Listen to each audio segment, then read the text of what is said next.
Did you have any luck getting any Ascended Heroes cards last week when the ETBs dropped? Not a lot. I picked up. What did I pick up? The Psyduck and like the 3-4 snow round, and then I think I picked up a Mega. So enough to play Frostlast Monkey Dory if I go in that direction. Did you get your Pokepads yet? Nah, not yet. You're sitting on it. You praying? No, I'll probably get them. I'll probably get them next week. I think once the ETBs came out, so now the price is going to come down a little bit. It did for like a day. Yeah, it dipped to like $6, and then it went back up to like $8.50 again. Oh my god, that's a disgusting proposition. Yeah, I'll get them eventually. I mean, even in the card shop, like all the bulk people turn in, people know to take the Pokepads out, so it's kind of hard to like get them for cheap. Yeah, that's rough. That's rough. Okay. Yeah, we don't. I mean, if I have to pay $5 each, or worst comes to worst, $8 each, I'll be. I mean, I'll be all right. Yeah, I mean, I went ahead and bit the bullet and just ordered them. I don't think I did. Yeah. No, I was about to take some because I pulled out 4 from bulk that I sorted, but I was like, nah, I don't really want to buy these right now. I'll wait a couple weeks. So yeah, we'll see. That, so we can just keep that this then, I guess. Went to a card show with my brother over the weekend. That was fun. Yeah, I saw he made a comment on the last episode that we put out. Something about Pseudo Wudo evolving, and for the life of me, I could not remember what the context was. I have no idea what he's talking about. Let me see if I can pull it up real quick. I can message him and ask him. Well, Pat, why don't you just leave another comment for us and let us know exactly what you meant? Because, yeah, it says, first off, Pseudo Wudo does not evolve, and where was I when a poker night was mentioned? You must play poker or something, at least Pokemon, when you come up and visit. And I'm assuming that you guys did something to that effect. Oh, yeah. There. We played, we had a good time. Yeah, so that's what I did last weekend was I went up Friday night, and then Friday we played standard a little bit, and then Saturday we had like a full day. We went into Boston. Okay. I love Boston. That city's so great. It's a cool city. Winter sucks in Massachusetts, I will say that, and sure. I think anybody that lives up there isn't. I mean, it's pretty in its own way when you can go back down to the south and don't have to live in it. But we went into Boston, and we had some time to kill before Red Bull did like a showcase where they had snowboarding around City Hall. Oh wow! And like they set up ramps and like a whole like crazy 2-story like rails down the steps from the top of City Hall to the bottom.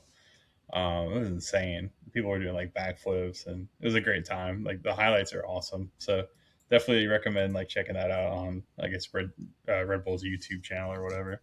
But it was a lot of fun. But before that started at like 2. So before that we went to I think Card Vault's the company. Tom Brady, I guess, has started doing like sports cards. Yeah. So his company showcased a Pokemon and sports card show right next to TD Garden, where the Celtics and Bruins play. So that was cool. So we walked around that. It was like $10 to enter, which whatever. And then I bought a little bit of stuff. I have a buddy who is trying to like master set all the IRs. So I bought some IRs from Black Bull White Flare for him. And then I bought some primes for myself and some full art. You kind of got me in to the full art item cards. They look good. They look good. I like them so much. So I was like, let me see. So, you know, sometimes you go around those shows and you can pull them out of like the $2 or $4 binder for pretty. So I picked up a playset of like night stretchers for like $3 or $4 each. And then air balloons for $3 each. So I was happy with that. And then, just I'll tell a funny story because I was like getting a kick out of this. So the first thing I buy at the card show, and it's still kind of early, but I pull up to a table where there's not a whole lot there. It's two kids and their dad's kind of off to the side, and since it was at the venue was kind of like a nightclub that was like during the day or whatever, but there was like bars everywhere because it's a nightclub. So like the dad that was next to the kids is just like drinking a Michelob Ultra. I'm like, all right, man. But his kids have all their singles set up. They have a bunch of slabs, like high end slabs, pretty expensive. Not like something crazy, but like expensive stuff. And then like a ETB full of singles. And I'm a sucker for an ETB full of singles, so I start pouring through that, and I like pull out two cards. One's a Miss Magius or Misdrevious, whatever the earlier stage is. Okay. It's the Wizards of the Coast one that has like Neo Revelation or the promo one? The Black Star promo. Okay. That the artwork is hilarious to me. Like it looks like that's when it looks like a child drew it, right? It looks like a child drew it, but it also looks like the Squidward like chiseled jaw whenever he's like cuts. I don't know how to describe it perfectly. I'm too far into the brain rot cycle, but yeah, it just looks super funny. Aaron will put a picture of it in post, and we'll throw it up here. But it's really funny looking, and I'm like, this is cool. And near mint, it's like $15, but it was mildly played, and I go and ask like, how much is it, to the kid, and he's like, oh, I don't know. He looks over at his like older brother to try to get the price, and I'm like, okay, well, I looked it up just so I know. So I showed him like near mint 16, and I said, this isn't near mint, like there's whiting on the back, whatever. I'd give you like $3 for it because it's like that's what the price is for moderately played or whatever. Mm-hmm. And he's just like, looks at his older brother again and doesn't, kind of sheepishly says, okay, I guess, yeah, or something like that. And so that's fine. But then there's the other card that I saw was like a Greninja V. That Greninja V is not an expensive card, but it was like pretty severely miscut, to where you could almost see the next card below it on the sheet. And I don't really love miscuts, but I have a buddy, Ben, who kind of collects them, and I'm like, well, I'll get it for him if it's cheap. And nothing in this ETB is priced, like nothing. So that's annoying. So I'm like, how much is this? And he just like has no clue. It's like, okay, sure. And so I'm like, well, do you have an idea of what you might want to get out of it? And he has no clue. And I'm like, okay, well, normally this is like a $1 single, bulk V. But since it's miscut, like it might be worth a little bit more. I'll give you $5 for it. And he takes the card and he asks his older brother, like, do you think $5 is worth it? His older brother doesn't know. And so he's basically tells me, no, I don't feel like I don't want to sell it anymore. And I'm like, okay. And as he takes the card back to me, puts it in like a top loader, and then puts a $50 sticker on the back of the top loader. And I'm just like, what are we doing, man? Like, okay, so what? You told him it might be worth a little more. Yeah, I did tell him that to my detriment, but like, I don't try to like scam kids. Like, it might be his first show, and then I talked to the dad afterwards, and I think he said it was like his third show or something like that. Okay. But still, like, kind of basics, like price your stuff, know what you want to get for it before you bring it to a show. But the kicker for me was like, okay, well, I'm not going to buy the V if you're going to raise the price to 50. Like, I'll just get the Miss Magius promo and be on my way. And so I'm like, I pull out a $5 bill and it's like, do you have change for a $5? And he's like, no, I don't have change for a $5. And I'm just like, so I'm like, and the best part was Pat earlier in the day, I think picked something up, like another cheap single. And the vendor was like, sorry, man, all I have is quarters. So what is going on? $2 in quarters. And I'm like, oh, I think I had $2. I had a single on me or something like that. And I go over to Pat. I'm like, Pat, give me your quarters. So I go back to the kid and buy the card for a $1 bill and $2 worth of quarters. And I'm just like, there. Now we don't have to worry about the quarters the rest of the day. And that sounds like a playground card just, deal if I've ever heard of one. Dude, it felt Mickey Mouse. It felt. I just mean not to dig legitimately, like elementary school kid. Like that's something my son would do at school. Yeah, it definitely felt like. And I'm like, they kind of set like, is this going to be the rest of the show where I like walk around and like nobody has change and nobody knows what their cards are worth, and I'm like having to like look up pricing on everything. But it thankfully, like the rest of it was fine. Like I bought everything else was priced accordingly, and everybody was pretty chill. I found some cool primes that I don't know, so that was fun. And then we did the Red Bull thing, and then we went to like a cool record store and got dinner at a yakitori place, which was cool.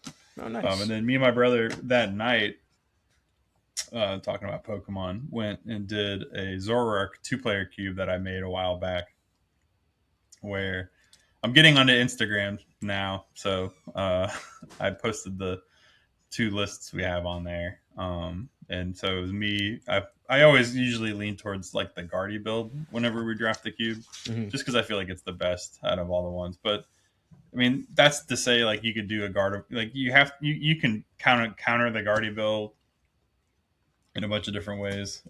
And there's like a Garbodor line. There's fighting. There's a Galissapod line. And both players start with like a 4/4 Zoroark. Okay. And for DCE, and then you kind of draft everything else for your deck from there. And there's like 4 puzzle at a time. And so we do the draft where it's like I lay out 4 cards, and one player picks 1 card, the other player picks 2, and the other player picks 1. And then it reverses where they lay out 4 cards, I pick 1, they pick 2, and then so on and so forth. So we both have drafted all the cards in the card pool, and then you make a 60 card deck. And we just did a best 2 out of 3. It's just a lot of fun. It was pretty chill. Just good to hang out with my brother. And then while we were out and about on town Saturday, I get a notification from the airline that my flight might be impacted by incoming winter weather.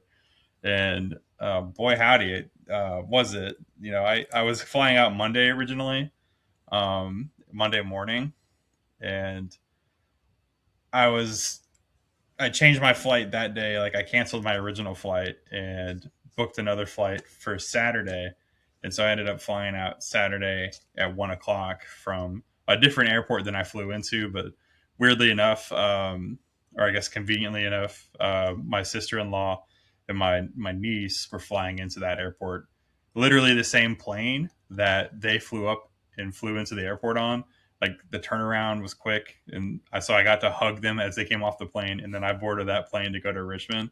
So that was pretty wild. So just kind of a crazy like story of how that happened. And then just since then, I don't know, been playing a little bit of pokes. We had our league challenge this Monday. I was coaching another kid, getting ready for Orlando still. So yeah, I don't know, nothing outside of the norm for me, I'd say, as far as Pokemon goes. But how about you, Aaron? I know there might be a reason why you weren't. Well, truthfully, you were able to record last week, I think. Yeah. You can't put that on me, man. I was ready on Tuesday. I can't. You were ready on Tuesday. It was it's also my birthday last week, so. Excuses. Yeah. My wife planned a nice dinner for me last Tuesday, so we couldn't record Tuesday, and then Wednesday, I think, didn't work out either. But yeah, so obviously go ahead. Well, we said at the end of the last episode 2 weeks ago, my wife and I welcomed another baby on the 12th, so congrats to her and myself, I guess. But so we spent 4 days in the hospital, watched a lot of curling, and also like kept my eye on EUIC while we were there, and just trying to adjust to everything. And then finally coming out, and like we have this rather large age gap between our kids. So our son is 9, and so having a new baby, it's like, I don't know if I remember how to do this. And but it's been learn quick. It's been an an adjustment. And like John said, I thought I was ready to record on Tuesday, and then we had a pretty rough night. Like baby was just really fussy, didn't really sleep a ton. So then we were supposed to record Wednesday, and I just was not up for it. Like I would not have been able to function to try to record something. And my wife was in pretty much the same state mentally. So we were both kind of just hanging on for dear life on Wednesday. But we're getting there. We're getting there. We're adjusting. Everybody's doing well. And I don't really think I can ask for much more than that. Nice. So like I said, that weekend watched EUIC. Last weekend watched a good bit of Fukuoka. So being up in the middle of the night with a newborn means that it was pretty easy, pretty easy to tune into Azul's stream off and on and see what was going on with that without having to just watch a VOD. So it was kind of cool to see that in real time because normally I know like that stuff kind of wraps up around like 5 or 6 a.m. our time on whatever given day, but instead I was just there for a lot of it. So that was pretty interesting. I got to see a lot of like post rotation stuff. So we kind of like watched current format like Phantasmal Flames. Next weekend watched a thing 2 sets from now, and still have not seen significant gameplay in the Ascended Heroes format, which is extremely frustrating. But still have been playing a lot of it. Actually, had seen a post from, you may remember him from back in the day. I know he's still he's starting to be a more active player now, from Tennessee, Sam Liggett. Yeah, I saw him at a regional. I think at the beginning of the season. He's been around off and on. I know he's been to a few events this year, but he posted a Dragapult list that he had gone to a few cups with. Had won like 3 cups, I think. And it's a really like pared down list. Only plays 5 energy, plays like a thicker Dust Noir line, and just really leans into the like I'm going to combo off and I only need to attack with Dragapult twice to win a game, so I don't need all these extra energy. And I kind of took that because his list was still built for Phantasmal Flames. I modified it a bit to be able to do it in Ascended Heroes, and have just been like have ground out a fair number of games on TCG Live. Like went from I don't know, whatever, like 300 points, whatever, like Ultra Ball, Great Ball tier up to like 1800 Arceus with just this. And it's like, I'm not a Dragapult player by any means, but this list feels significantly better, in my opinion, than what most people consider to be the standard for Dragapult. So I'd be interested to see if it could gain any level of traction. The problem is, for that to happen, somebody like quote unquote more notable would really have to put it on the map first by playing it to a tournament, and which is relatively unlikely to happen given the results of EUIC. So I know we're going to talk about that a little bit. We're a week late on that, but it is still relevant because we do have Seattle coming up. So we're going to bounce from EUIC with our predictions, kind of brief overview of results there, and then we'll maybe we're going to dip into Fukuoka, even though we won't see these cards for a little bit. I think the tournament was pretty fun, pretty interesting. I'm assuming you got to check it out a little bit, at least the results from it. Yeah, I just saw the results. I didn't get to watch too much, but yeah, the results were crazy. Yeah. So we'll look at that, and then just check out. We got Seattle this coming weekend. This, I think, is finally, correct me if I'm wrong, the last tournament in this format. Right? So then, because next week we'll have San Juan. Yes. And then we'll have Puerto Rico SB. Do you know? Are they doing a stream for that? They did last year. I don't know. I might do some digging. Might try to figure it out. But then, I don't know, man. I'm looking forward to Orlando. I am. Hopefully, I'm still not 100% positive that I'm going to be able to play, but I'm hoping I am, because I'm having a lot more fun, I think, with some of these newer cards and seeing the format doesn't feel so limited, which is really weird to say because a lot of people are like, oh, Ascended Heroes doesn't change anything. But really, the more you kind of play with the cards, in my opinion, it does feel like it changes it somewhat significantly in terms of, yes, the like quote unquote big 4 are still the big 4, but even EUIC proved there are a lot of decks outside of that big 4 that are fully viable and capable of taking down tournaments. Sure. And that we'll get into all the results, but yeah, I think anybody that says this format is still like, honestly, we're gonna look back at this format in like 5 years from now or whatever, and like really kind of miss it.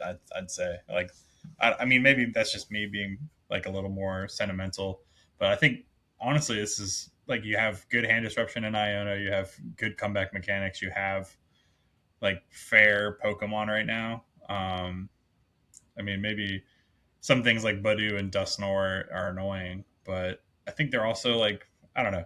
Well, it'll be interesting to talk about maybe after as rotation comes, and we'll kind of do a recap a little bit more or talk about it. But yeah, I like Pokemon right now. I mean, I played some today. I coached a kid, and I was just playing through some, like, I played Gardevoir for the first time in like forever, um, and that it was just fun to like kind of figure stuff out and like figure out the strategy of, because I didn't have my own Gardevoir deck. I think I left it at home, so I borrowed his dad's Gardevoir deck, and it Okay. was like just a little bit different of a list than I would have ran. Sure. More traditional with like a 2-1 Jellicent line. So I had to like kind of figure out how to best use that against his Golden Go deck, and but also just like try to help them learn the matchup and learn what to do and what not to do and all that kind of stuff. But yeah, it was really fun. Just fun to play Pokemon right now, man. I still enjoy it. And I'm hearing that you are kind of in the same mindset, and I'm excited to be able to play a regional, especially since you'll hopefully be there at the same time. So that'll be a lot of fun. For sure. This will be like the first regional we've both played in, I think, since you came back. Well, yeah, So because you are judging almost judge all of them. everything. Like, Yeah, did you? right. How many did you even play last year? None. The last Okay. one I played before, yeah. So the last I played in NAIC 2024, and that was the last major I played in. Okay. So I mean, I played that event too, okay, but but I guess we weren't really like, you know, we weren't in the same circle at that point. So no, we were like more just familiar with each other. I mean, obviously we knew each other from whatever right, 2010, 2011, something like that. yeah, yeah, Yeah, got kind of reconnected with our mutual friend Ian, and that led to all of this. So we could go ahead and look at our predictions for EUIC and see how wrong I was about sure, a lot of stuff. yep. So I got them in front of me right here. We had, let's see, 5 predictions. Some good, some bad. I'm not gonna lie, sugarcoat it. We said pick a rogue deck to make top 8. Aaron, you said Greninja Pile. I said Flare and Noctowl. Neither one of us did particularly well. Aaron, the top Greninja Pile was 393rd.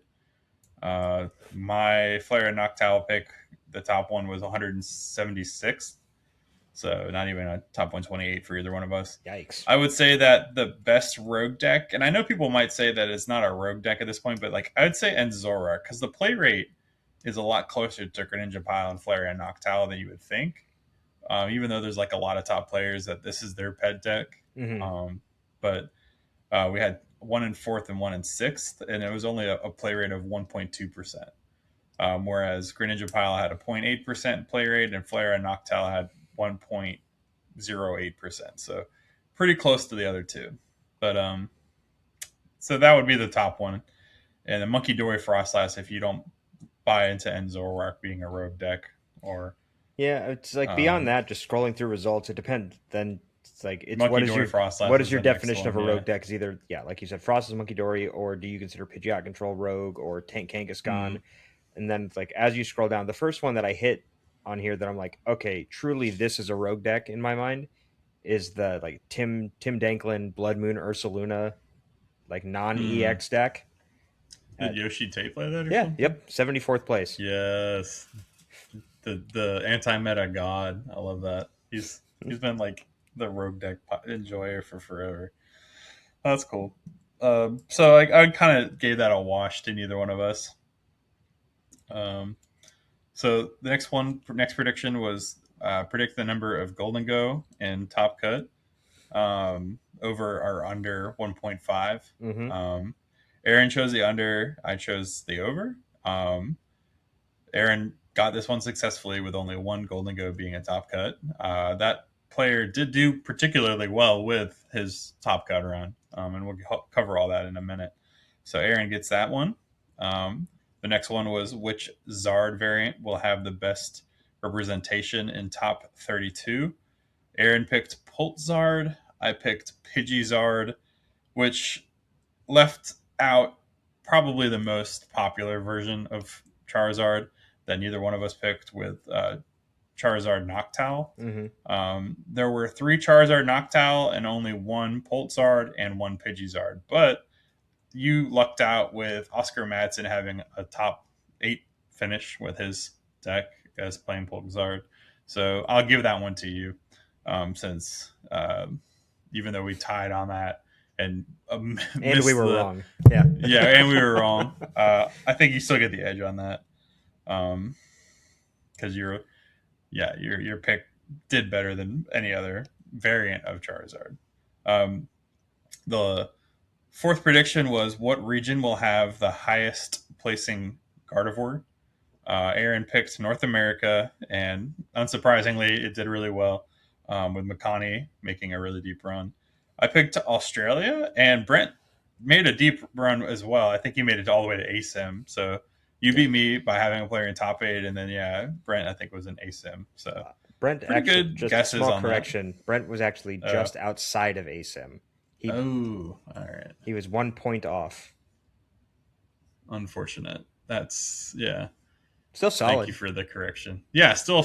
I mean, it's hard to do well at any tournament, and especially I think this IC had close to 4,000 players. So it's insane runs for and both of these players. But yep, you got that one, and then the last one, I needed to take at least one pity win away from this. Which we said which dark deck will have the best showing. Aaron, you went with Grimmsnarl, and I picked the eventual winner of the tournament with Mega Absol Box. Mm-hmm. So, I can get away with that. But overall, Aaron, you kind of swept this one pretty well, with 3-1. So I guess you win this round of predictions. But it was a lot of fun. I pretty distinctly remember in the discussion of those dark decks that I said that I fully felt that I was going to be wrong about it, but I just wanted to stick to my guns. The Absol deck has definitely been creeping up as people have really figured it out. Before just to look more kind of at results proper, I guess, really quick. One of the real big interesting takeaways from this event, and I'll jump back, we can look at metagame and see maybe how we think that'll impact things, or maybe it'll be better. We'll save that when we go to look at how do we think this will affect Seattle and just talk about kind of results right now. But the interesting thing is you see this really respectable record. I mentioned that Brent was just outside of ASIM with his 11-2-1 record. Yeah. And we had all the way down to Ganpi Wei Jun with an 11-2-1 record at 17th place. Since when does X21 just can't make cut? That's and I think that's a result, I'm assuming, of the size of the tournament, as it was just the mass number of players that was kind of getting closer and closer and closer to that threshold for the next additional round, where all of this would get broken up more and it wouldn't be an issue. But this has got to feel bad for people that are at this record. Yeah, that factor of you're so close to that threshold, and then also if you look at the tie rate for this tournament, it was a much lower tie rate than what we had seen for a lot of the events. Oh, cool! Yeah.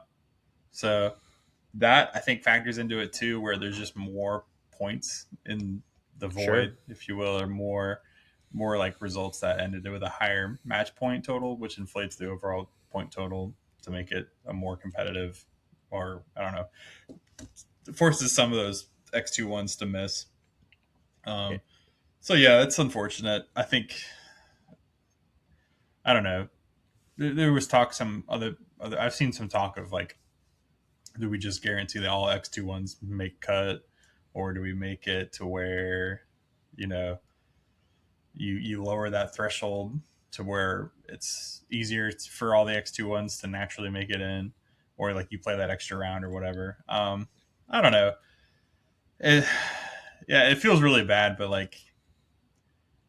there's got to be a cutoff. There's got to be a cutoff somewhere. Exactly. They got to end the tournament somewhere, and it is unfortunate. But at the same time, do I feel like the results change because of that? Maybe maybe players were playing towards the X21 record versus a X12 record, and that could impact that. But hey, now for the next time. Now, if we have an IC that's close to this level of players, and the tie rates like that, you can kind of predict. It could get to the point where X21 doesn't make it into top cut, and you have to play accordingly. Well, and notably, even if X21 did make it into cut, we still would have had somebody bubble because there's still a hard cutoff at top 16. Yeah. So it's Yep. like So you're just there's not no there's no perfect again, solution, right? there has to be a cutoff somewhere. Um, it just is crazy how thin the margins are getting to where really you can only afford to lose one round if you want to make it into cut at some of these events. I know that there was a that what this happened in a regional. I want to say last season, or maybe 2 seasons ago. I think it was like Charlotte, if I remember correctly, where there Mm. was at the time it was like X2O didn't make it into cut or something, or maybe didn't make. Gosh, I cannot off the top of my head. I can't remember what the scenario was, and they ended up making some system changes to where it was easier or more possible for that to occur and actually make it into cut as the tournaments went on throughout the season. I don't know if a change like that needs to happen again here. Like you said, tournament has to end sometime. These ICs are only going to, as long as they allow more entrants and have adequate space, they're only going to continue to grow. And, the player base doesn't seem to be dwindling by any means. We had people kind of begging for a last minute release of more seats for EUIC as they were trying to get in. And they, to EUIC's credit, they did put out tickets like the week before, I think, Yeah. right? Like, A few. I know it was so really limited. yeah, And yeah, I also think that they intentionally avoided going over the threshold for an additional round.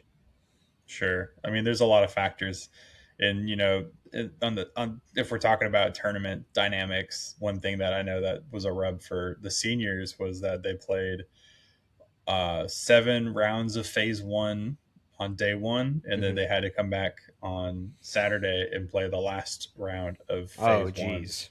on Saturday morning, um, before they played phase two and top cut all of Saturday. So yeah, it made for, like, I was talking with Omar's parents at my league cup or league challenge on Monday. And just, yeah, they're like, yeah, we get it. Like, he could see both sides of it, but he was just like, it doesn't really make sense when, so first, and we were talking, like, it just doesn't make sense when, for some people, like, this is their big trip of the year, they're going to England, and the kid's out of the tournament, but you don't want to, like, pull him out Right. before he's done playing just so that they can go sightseeing. Because, like, the Excel Center, if you've been to London, like, it's not near any of the main attractions in London. It's very far outside the center of the city. I mean, it's only And a so, couple of train stops though. Like London's pretty eh, easily travelable once you I guess that's as fair. long as you can handle like the subway system, it's not too bad. I'm not going to say that the Excel Center is conveniently located by any means. Like it's not Sure, really I near guess. anything, but it's not that bad. Yeah, Again, it would it still definitely feels suck bad though. to show up, play Like, one round, and just be done. yeah, and you're done. Like, you lose your winning in, and now you're forced to, like, kind of go hang out with the family as you tour London. Like, I can't. That's Just just literally just start pretty your day off. Your demoralized. day gets ruined, and now you need to go try to enjoy a city. Yep. So, As a child my heart who goes out to the seniors and their families. But, like, hopefully if Pokemon takes the feedback, and people offer the feedback in appropriate ways, and yeah. we just move forward and grow as a player base. So yeah, we'll see what happens. In a similar vein, how do you feel about so masters have done kind of the opposite thing where they'll play all of phase one and then they play the first round of phase two on day one. Yeah, I don't have as big a problem with that. I think. I mean, it is exhausting. Like, you do want kind of a break after finishing phase one, Hmm. but 9 rounds at a regionals used to be the norm. So I don't have a huge issue with 9 rounds being, like, a normal amount. I mean, otherwise, like, the tournament still, like, Toronto didn't finish on Sunday until, I want to say, like, 7 or 8 o'clock at night. So it was Oh pretty wow. late by the time it finished.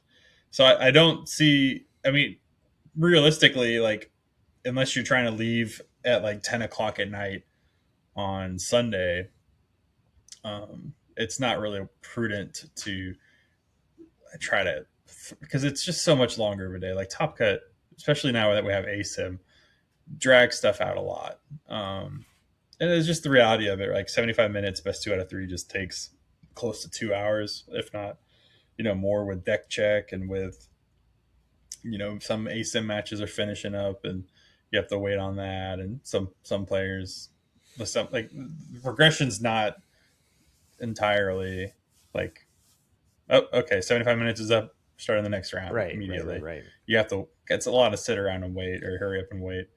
Especially if you're having to But keep up with production and like what matches they plan to stream and yeah, like if they whatnot. stream both in top four or something like that, like they do for ICs. So it just makes for a long day. But to answer your question, I think I'm okay with it. Like it's a reasonable sacrifice.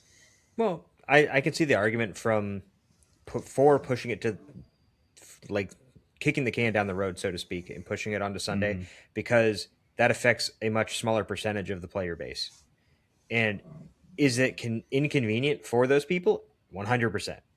But by the same token, like everybody that would be finishing phase one on day one, they want to go hang out with their friends that didn't make it into phase two, that aren't necessarily going to want to stick around while they play another round, or they just want to go get dinner and not get out of the Yeah. hall at like 9 or 10 p.m. when a lot of places are shutting down unless it's like a bar.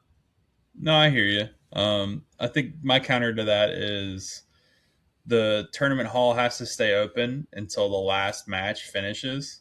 Mm-hmm. Um, and you can't start tearing down until the last match finishes. So if we shove it all onto day two and run till 10 p.m., all the breakdown has to occur. Like all the production has to tear down. Like Right. the It has to be done production before tears down the midnight. whole stage. Yeah. Everything. Like GG has to break down all the switches, and I mean they start doing the switches and VG stuff before it ends, obviously, but all the TCG stuff, like carting it all. Like they can't bring the trucks in to load up anything until everybody's out of the hall. So yeah, just logistically speaking, like you can't start tearing down until everybody's out of the hall. And then it's already a late night, and you have to have like a lot of convention centers force you to be out of there at a certain point in time. Mm-hmm. So it's one thing like when you're going from like you can run a little later on Saturday because you have the hall for the next day. A lot of convention centers want you out of there by like midnight that night or something like that. I don't know that as a fact, so I shouldn't say that necessarily. I don't know what time they want you out of there, but like logistically, like you want to be out of there as soon as you can be, right? Yeah. Yeah. So And well, maybe my understanding is most event spaces, if you're not out by midnight, you pay for the next day, yeah, yeah, which sounds awful. So, I mean, I get it from a business perspective. It just is inconvenient and, unfortunate for players. But that aside, tournament logistics aside, if we like look at these EUIC results, is there anything like any lists in particular that you would want to look at, or just kind of talking kind of like the vibes of the event as a whole, and kind of looking at where we've got Absol, we said, won the event. Drew Stevenson mm-hmm. managed to take Goldango to another deep run, came in second, almost closed things out. We had another Absol, or two more Absol boxes in Top Cut and ASIM. Like you said, Liam Halliburton and then Christian Labella bringing the Enzorark into Top Cut. Makani Tran with Gardevoir. Makani's story was really interesting. I think he was undefeated in Swiss. Technically, it's like undefeated with an asterisk Yeah, because he did have one loss in Swiss. That was because he slept through a round, yeah, which yeah. It is a was really crazy. that's an interesting result. I don't know if anyone else can say that they had ever It's done like that. legend And status, the weird dude. thing That's is crazy. that it's not like it was the first round of the day. My understanding is that it was like a No, it was like random. It was like round 6 or something, yeah. or maybe it was like in day 2 he slept through a round. It was, I don't. It's weird. I mean, he just did it for the aura, like the whole like Yeah, round yeah, 6. round 6 there against Pidgeot control. That's a good round to sleep Which through. yeah, right. If you're gonna, I mean, you might as well just take a nap while you're playing anyway. But yeah, Jeez. that's legendary status. That's crazy, dude. Yeah. So that's And like cool. Yeah, we've I got mean, two Zard decks with Oscar Madsen proving to everybody that mhm. the Pult Zard master is him. Jackson Ford with another deep Charizard run. Like I said, Lucas Singh was one of these other Absol decks. And then rounding things out with the Jelly Guardy from Julio Rodriguez in 10th place. And the like notable thing here, no Dragapult whatsoever. I mean, even looking down to top 16, no Dragapult. We don't see one until we get down to 18th place. And there's a few of them here in top 32. But like the big story was it looks like the dark decks showed up and kind of showed out and said like, hey, we are a small contingent of separate dark type deck archetypes, but we are fierce and we are mighty, and you should fear Yeah, us. Yeah, I mean, definitely the name of the game was the Absol Box and the Zoroark kind of showing up there. Absol Box, especially, I'd Hmm. say, made a name for itself. I mean, we saw Tord win a regional with it earlier in the year, but I don't think that it was seen as like a top tier play No. going into this tournament. I think a lot of good players were shifting towards it or Hmm. playing it and testing it going into this, and that showed here, obviously. But as far as like the meta share, it definitely didn't have as much. Like it definitely wasn't top four.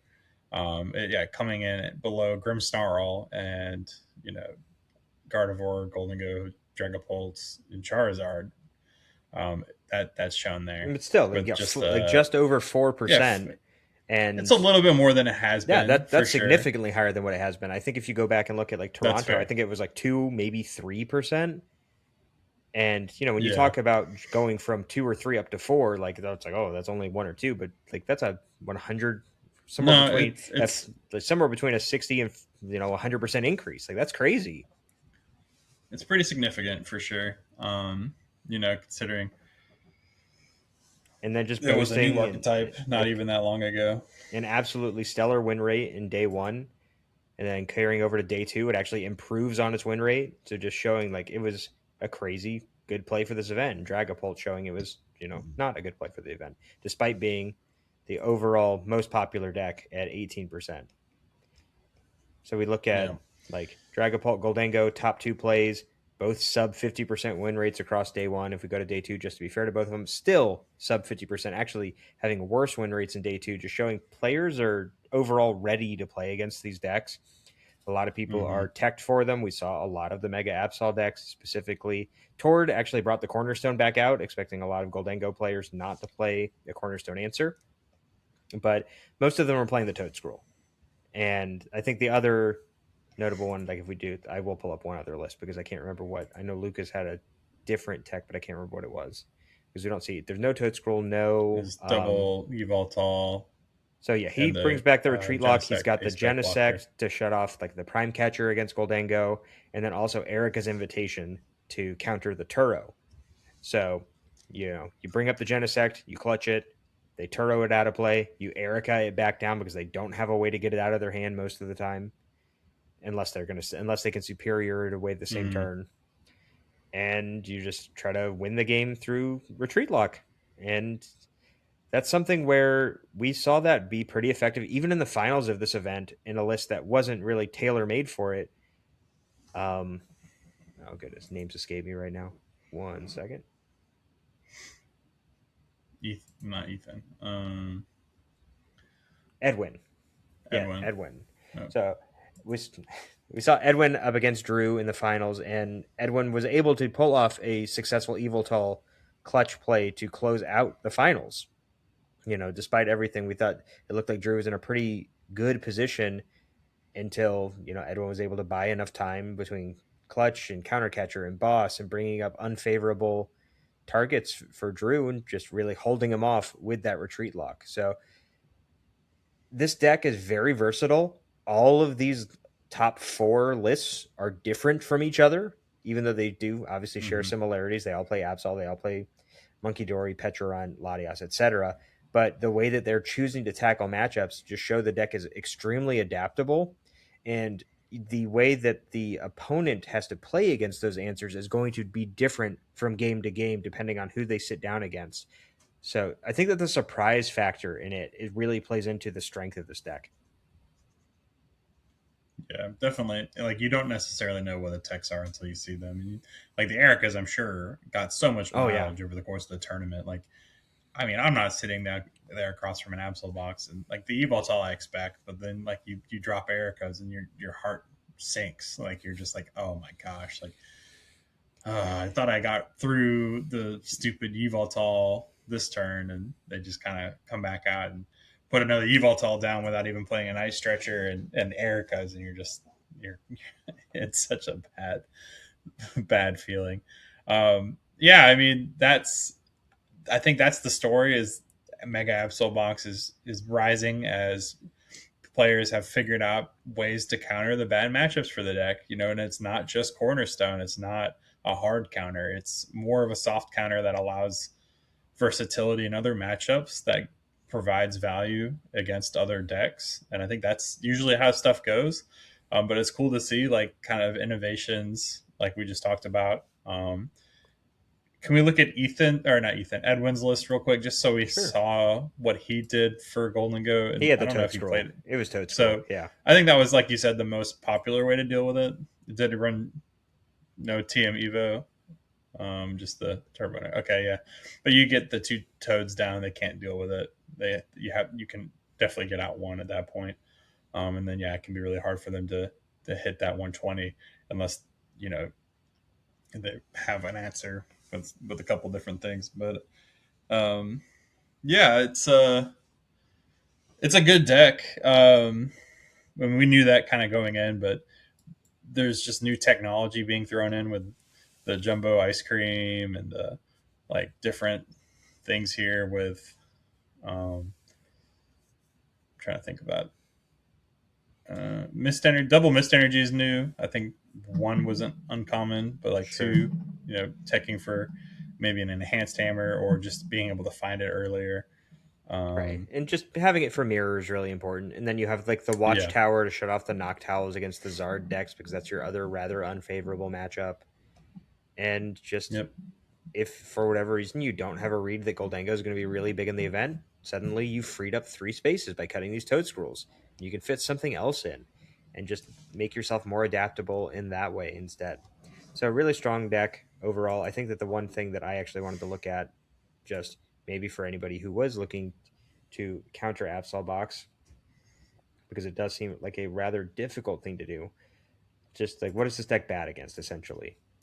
Uh, I mean Raging Okie Bolt dokie. probably. Okie dokie. But Yep. no. But realistically, yes, Raging Bolt has always been like a big difficult thing. Kind of the beat stick aggro decks, Raging Bolt, Sarah Ledge, Mm-hmm. Sarah Ledge, um, Flareon actually is relatively Charizard, difficult, and yes, Flareon. Charizard. And from there, it kind of just the popular decks, the deck is strong against. Like when you look at, I mean, all these are a little bit unrealistic, but let's find like Grimmsnarl, good matchup, 60%. Dragapult, 63%. Jelly Mm-hmm. Guardy, 59%. Poltzard, 59%. Terrabox, 55%. Straight Guardy, 55%. Regular Goldango and Zoroark. This one is interesting to me because I actually would think without Zekrom being available for the Zoroark deck, I would think that this would actually be a rather unfavorable matchup. But I guess maybe you can just leverage the ability to use the Rage style attack from the Reshiram enough, and you have enough Yeah. resources available through trade that you can kind of weather the storm of the Absol and just kind of bossing around it and ignoring it long enough, maybe taking out all the Monkey Dories on the bench so you Yeah. don't Like have to you worry just about kind the of pick the stuff off. terminal period. Interesting. Mm-hmm. Probably a pretty skill testing matchup. I know like Zorak seems to be in kind of on the same wavelength as Absol, I think, except it's got an even smaller pool of players that are willing to play it, and you don't generally see your average person picking it up. Like we look at, there were what? Well, that's this matchup in particular. If we look at Enzorark, 83 players in day one, and that shrinks down to okay, it doesn't show me. Oh well, but really small player base overall for the event. And it's a deck that I think we're going to continue to see kind of rise in success as at least with the small contingent of people. Like if you see Christian Labella or Liam Halliburton, they're probably Christian kind of swaps decks every once in a while, but Liam will for sure still be playing Zoroark and will probably make another top cut appearance at the next event that he goes to. Yeah. It is interesting, like how good this deck is, even with the lot, like even with not having ascended heroes at this point.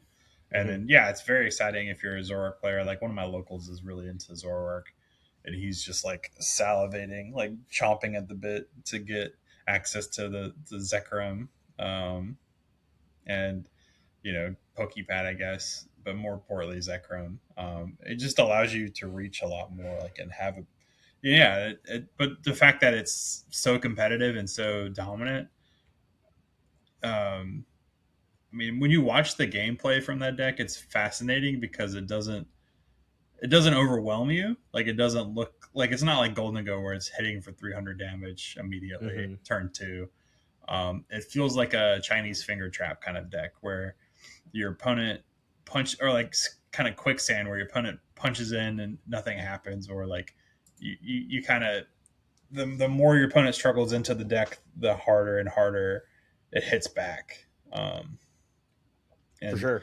you're just able to set up checkmate scenarios very well and like kind of out position yourself against a lot of other decks. And one thing I saw a lot of was like the Ensdar Manitan. Like Liam got a lot of value about it in his stream game I watched. I did watch that.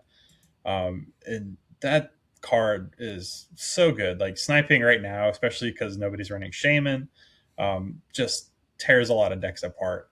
When you can snipe for, you know, a double knockout against two Gimme Ghoul, turn two, or just a number of different things. And running the Power Glass, you can kind of chain the KOs back to back. And you see you're running the two reversal energies, so you're even able to use Darumaka directly.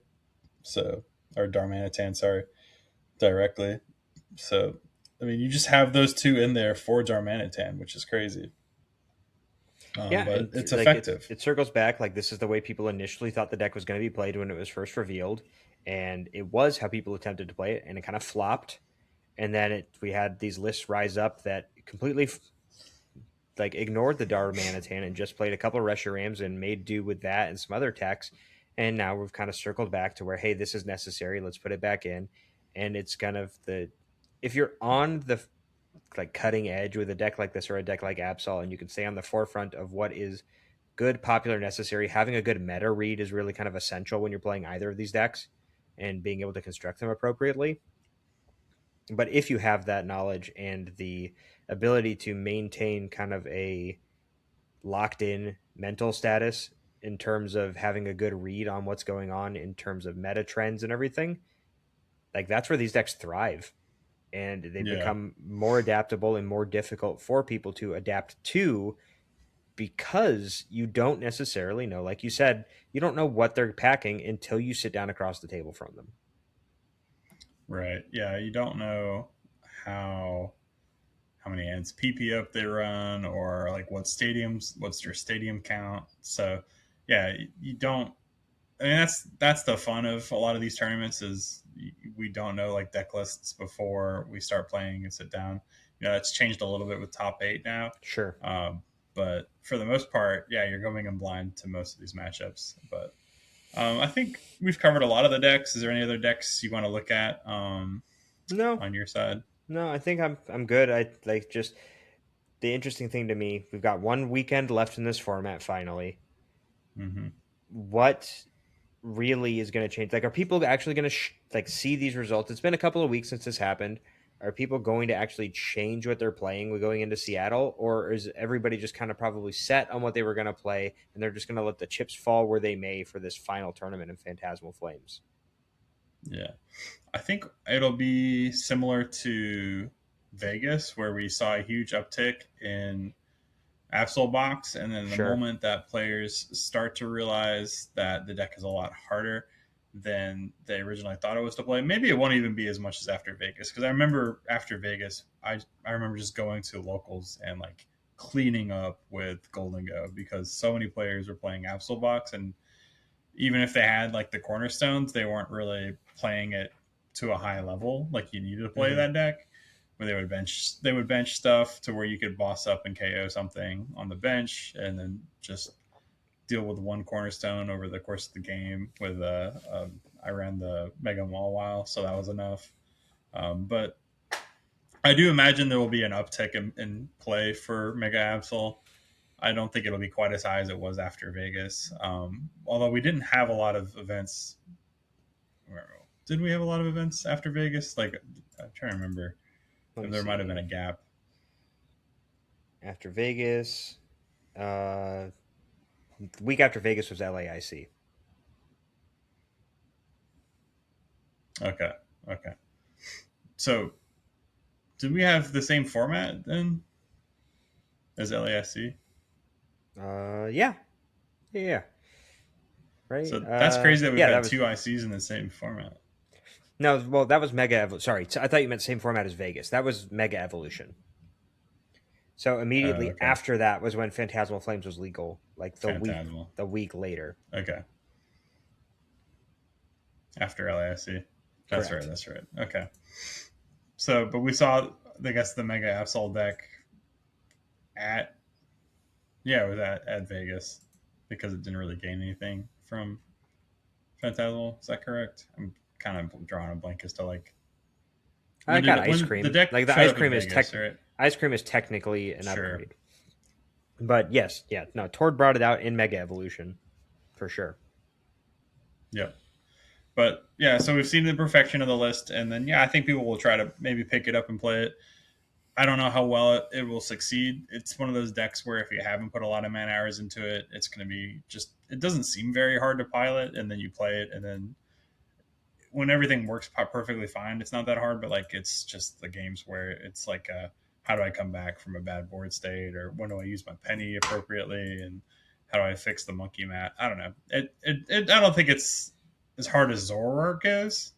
Um, so like, that would be surprising to me if we saw a huge uptick in Zoroark, because I mean it's done really well off and on at the last few regionals, and now again at this IC, and it still sticks at like a super low meta percentage, right? Right, Like it right. was one point we talked about earlier, was 1.2%, even though it's like a continuously top cut at a lot of regionals and stuff. Well, it's a very Um, polarizing deck, though. Like you'll have these yeah, for every Liam Halliburton or Christian Labella result, you have the guy that goes 2-4 on day one and is out of the tournament because the deck is not it like you said with Absol. It's not necessarily the easiest deck to play, and having putting the reps and putting the time in, having your sequencing down, knowing exactly what resources you need for a given matchup, so what you can afford to trade away, is extremely important.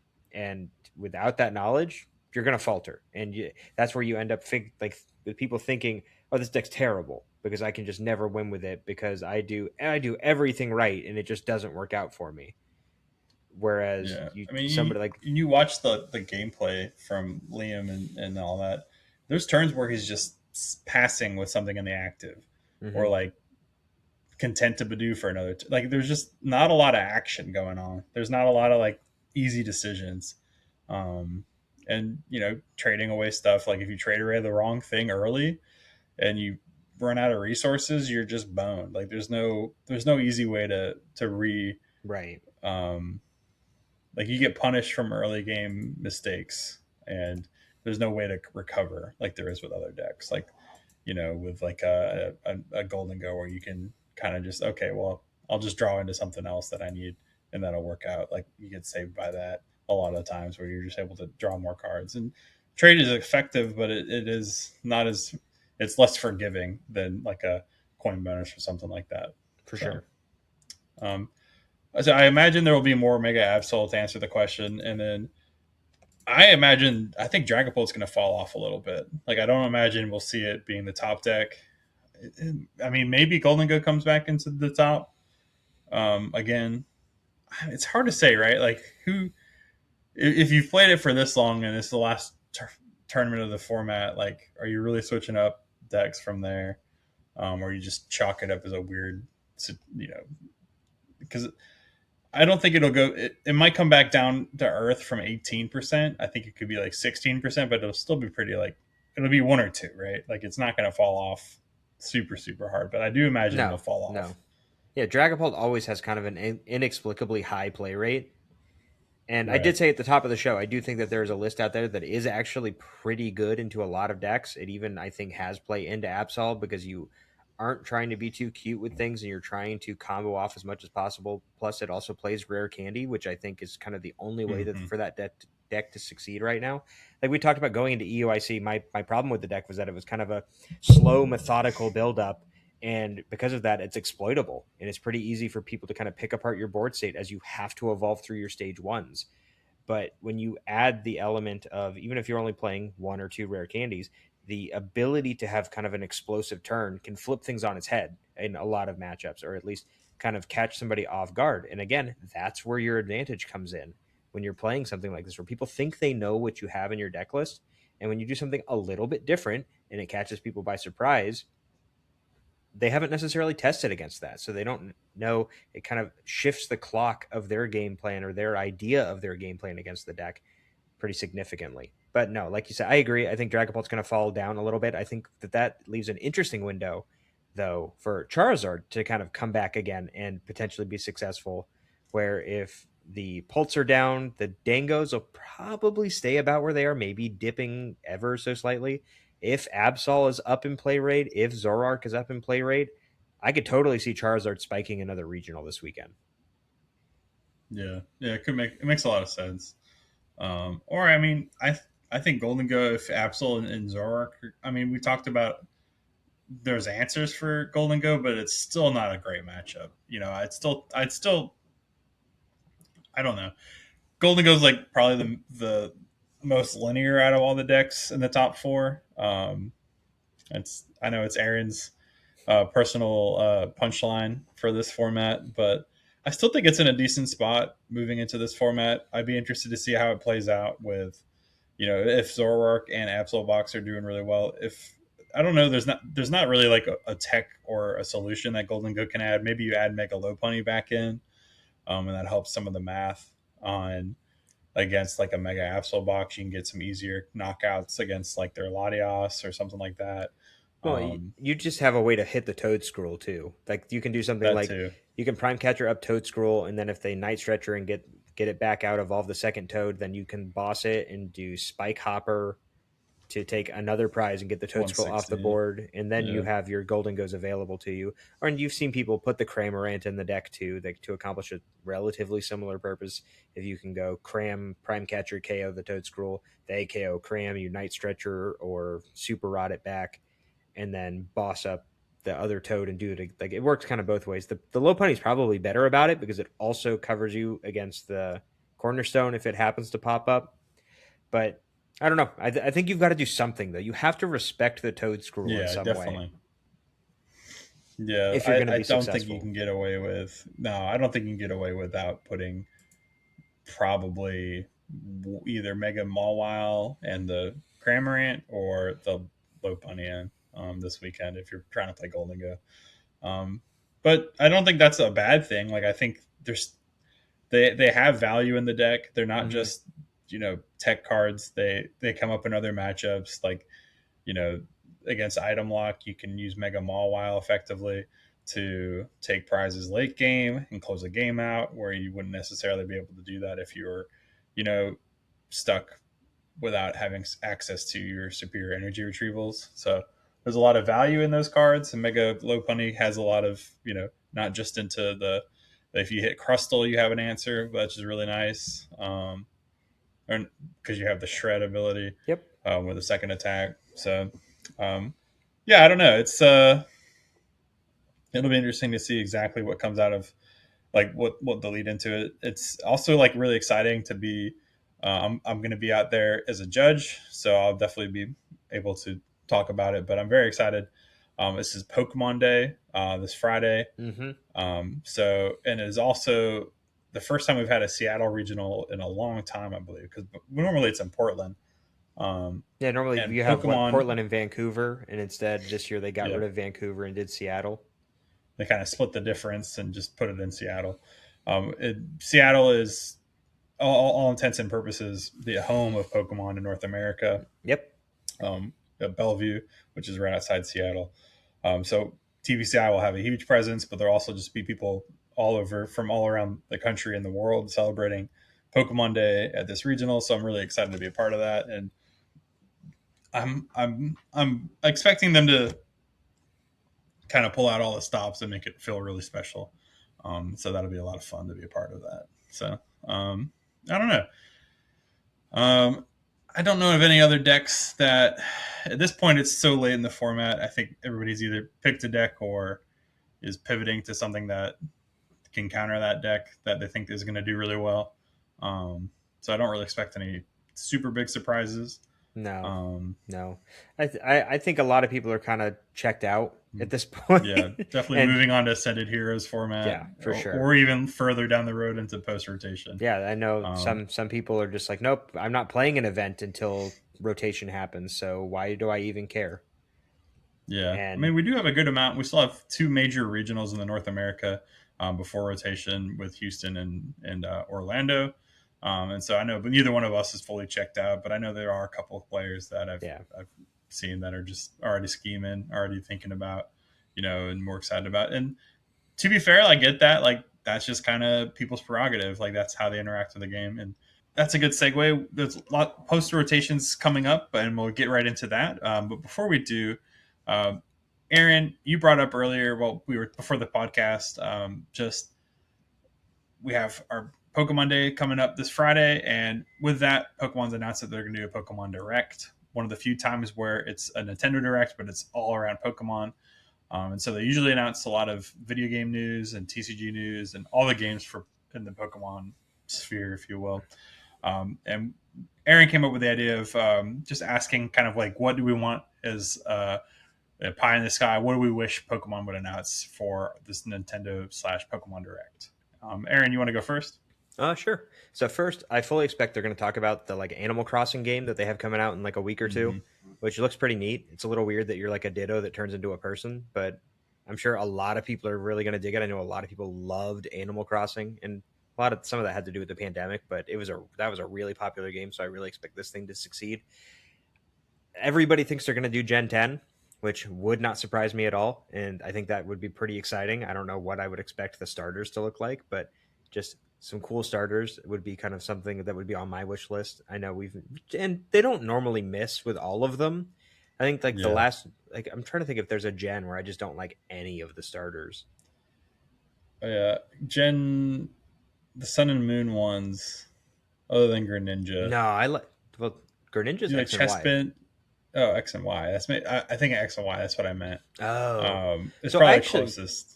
I actually like all of the X and Y ones now. Mostly because I actually liked Interesting. Chespin. I actually liked Chespin from the beginning, One but of the then few Chespin enjoyers. play Respect. playing Pokemon Unite actually gave me more of an appreciation for Delphox. And then Greninja, like everybody liked Greninja. What are you gonna do about it? Yeah, yeah. And then But then Primarina is always kind of second fiddle, I feel like, to the mhm. other ones. And And I like but like Decidueye. Incineroar Decidueye is my now, favorite in that generation too. yeah, Decidueye and Incineroar sick, and then yeah, Primarina forgettable. But I would say, as far as like my wish list thing, I know Pokemon Unite's having issues back and forth. I know, like I don't really play Pokemon Unite much anymore. But the one thing that they've had in China for the longest time that would get me back into Pokemon Unite if they brought it back over here is they have an auto chess mode in their game that I think would be a really cool announcement and like really big in terms of bringing people back into that game. And maybe it would actually drive people towards playing the MOBA version of the game. But I love TFT. I've played a lot of Hearthstone Battlegrounds, so just looking for like an auto battle or auto chess mode that's Pokemon themed would be right up my alley for sure. Yeah, I'm surprised that doesn't exist. I'm telling you, they have it in Or China. It's in the or it Chinese does. It Pokemon just Unite client, and yeah, it's just kind that's of pretty trapped wild. over there. Interesting. But yeah, those would be cool. I mean, I think yeah, Gen 10's definitely top of the list for me as well. Anytime we get a new generation of Pokemon, it always feels like a huge event, and it rightfully so it is. I'm excited. I mean, it being the 30th anniversary, I hope they do a lot of cool collabs with, you know, what I really was thinking about. What I'd love to do, like I know for COVID when they had 2021 when they had it last time in 2025 they did like the tournament of champions or like the invitational, and it was in the Okay, middle of COVID, so we didn't really get a full view of what that, but I would love for them to do like an invite only style tournament where they invite past champions from different events all throughout the TCG time, and do like a format where they do like the conquest style or something like that, or double elimination, like something a little smaller but more like maybe you have.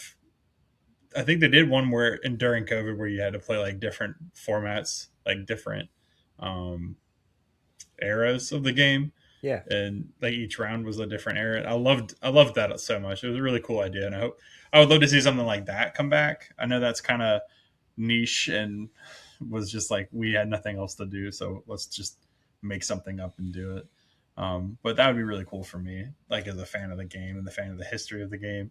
Mm-hmm. I love that. I'm looking forward to um, they'll do like a celebration set for this one. I think Oh, true. that I don't know if that got leaked. I saw like something on Instagram, and who knows if it's real, but it was like a picture of a Pokemon card with like the 30th anniversary stamp on one of the corners or something like that.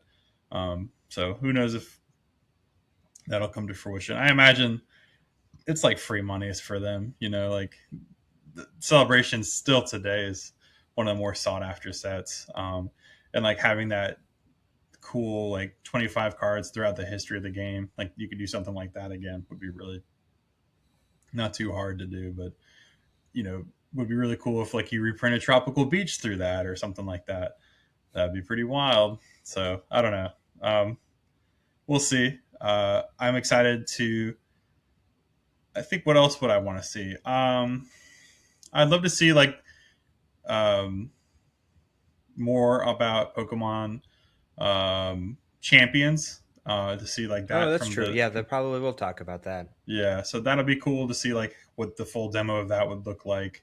What exactly it entails. Like, do you get to kind of have rental teams, or do you get to like just throw in like create a Pokemon essentially and throw in whatever stats you want, or like what are the mechanics for that? So that'd be cool to have kind of a demo and kind of go over the tech specs and all that kind of stuff. And that might even get me into like kind of casually playing the video game for the first time, because I like playing the video games, but like yeah, if I want to play the battle, I don't really have the time to sit down and like it's a lot of work to like Oh, get for sure. your full team Yeah. with all the right items, held items, and abilities and hidden abilities and IVs and EVs and geez, man, Terra types and all that kind of stuff. Figure all that out, and then you change your team up because it's a different format or like whatever. It just gets to be a lot. So And if you could you just know, like plug and play from your box of guys and just like do a slider for their stats or something like right, that, way more accessible. Now right, I know right, like they've done this. Like if it seems hard to believe from the perspective of somebody that isn't a VG player, but like VGC, from my understanding, is more accessible than it has ever been in sure, terms of like how easy it is to make a competitive Pokemon now.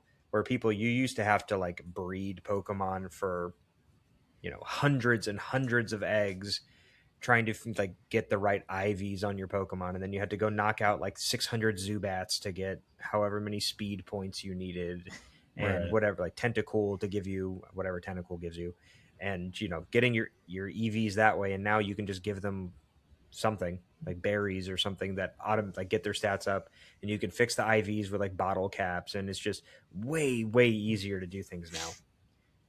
So So, well, I mean, I'm sure we'll and yet probably it have some could of be that, even and easier.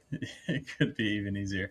I mean, it has to be. I think like if we're really expecting like an appreciation for the competitive game, like they dumbed down the TCG for Pocket.